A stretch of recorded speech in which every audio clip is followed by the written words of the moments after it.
Frontline Updates, where we delve deep into military strategies and updates from conflict zones. Today, we're discussing the progress of the ongoing special military operation as of January 3, 2025. I'm your host, Sharifa Muhammad MGT. I'm Colonel A.C. Oguntoye, an infantry officer. Extensive strikes. The Russian Federation conducted significant attacks using high-precision weapons and drones targeting Ukraine's military-industrial infrastructure. These attacks resulted in the destruction of energy facilities, military airfields, ammunition depots, fuel bases, and facilities used to produce military drones and gunpowder charges. Welcome to Frontline Updates, where we bring you the latest developments from the field. I'm your host, and today, we are joined by Colonel A.C. Oguntoye, an infantry officer leading combined armed forces on the ground. He's here to provide an in-depth briefing on the progress of the special military operation as of January 3, 2025. Thank you for joining us, Colonel Oguntoye. Thank you for having me. It's important to keep everyone informed on our progress. Let's dive right in. Colonel, can you provide us with an overview of the special military operations progress over the past week? From December 28, 2024 to January 3, 2025, the armed forces of the Russian Federation executed 12 group strikes using high-precision weapons and unmanned aerial vehicles. These strikes targeted critical infrastructures supporting Ukraine's military-industrial complex, such as energy facilities, ammunition depots, and drone assembly shops. Additionally, temporary deployment points for Ukrainian forces and foreign mercenaries were neutralized. In total, 46 Ukrainian servicemen were captured during operations. That's significant. Can you elaborate on the specific progress made by each of the operational groups over the past week? North Group. This group inflicted substantial damage on Ukrainian mechanized and airborne assault brigades in the Kursk region. Over 3,130 Ukrainian servicemen were lost, along with tanks, armored vehicles, and artillery systems. Key positions were secured, and numerous counterattacks were repelled. What about the West Group of forces? West Group. This group improved its positions along the front line, defeating tank and mechanized brigades while repelling 35 counterattacks.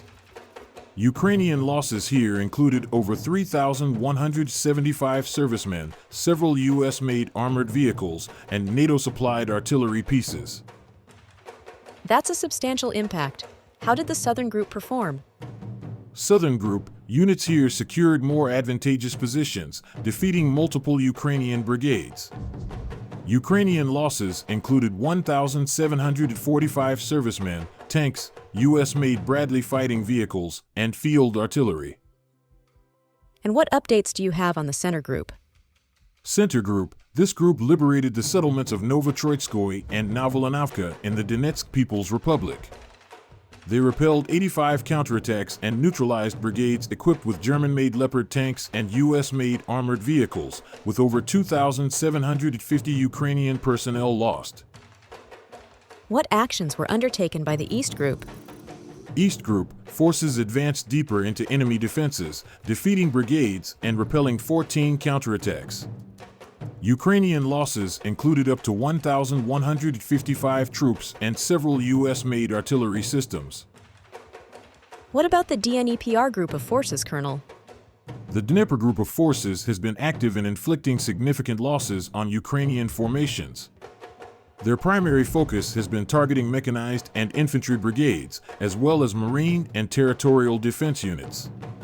Over the past week, these operations have led to the elimination of more than 500 Ukrainian servicemen. The scale of these operations is immense. Could you highlight the role of air and naval forces in this week's progress? Our air defense systems have been instrumental, intercepting and destroying a Ukrainian Su-27 aircraft, 3 French-made guided bombs, 33 MRs and Uragan rockets, and 559 unmanned aerial vehicles. The Black Sea Fleet also played a critical role, destroying 11 unmanned boats attempting to disrupt operations. Let's talk about the broader impact. What have been the cumulative achievements since the start of the special military operation? Since the operation's inception, we have neutralized 651 aircraft, 283 helicopters, over 39,000 unmanned aerial vehicles, and 20,208 tanks and armored vehicles, among other assets. These efforts demonstrate our commitment to securing operational objectives and neutralizing threats. What is the situation in the Kursk region? The Kursk region is indeed a critical area of operations due to its strategic importance and proximity to supply and logistics routes. Over the past week, our North Group of forces has been actively engaged in this region, delivering substantial blows to Ukrainian formations. Offensive operations have led to the defeat of multiple Ukrainian brigades, including heavy mechanized, airborne assault, marine, and territorial defense units. Key settlements such as Bondarivka, Durino, Kurilovka, and others have seen significant action. Strikes by operational tactical and army aviation, as well as artillery fire, have targeted enemy manpower and equipment effectively. Over the course of the military operations in the Kursk direction, we have neutralized more than 47,265 Ukrainian servicemen, destroyed 263 tanks, 204 infantry fighting vehicles, and a wide array of artillery and armored equipment. These losses have severely hampered the Ukrainian forces' operational capabilities in this region.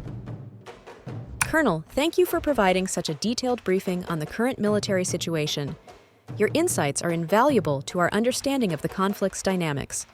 And thank you to our listeners for tuning in. Join us next time as we continue to provide up-to-date coverage on global military affairs. Stay with us for more updates and expert analyses on global defense and security issues. Stay informed, stay secure. Thank you. It's an honor to share these updates. Ongoing conflict between Israel and Gaza, recent Israeli airstrikes have killed dozens of Palestinians, including the Hamas police chief. The aim is to make law enforcement of any kind impossible. The Palestinian Authority has suspended the Al Jazeera TV channel in the West Bank at the request of the IDF. Diplomatic efforts, the German and French foreign ministers have visited Damascus to meet with Syria's new rulers. Calls are growing for the release of a jailed Qatari poet in Lebanon. Regional tensions, Israeli airstrikes have targeted Syria, and there are reports of intercepted missile and drone launches from Yemen. The Middle Eastern crisis continues, with ongoing conflicts and instability caused by Israel in the region.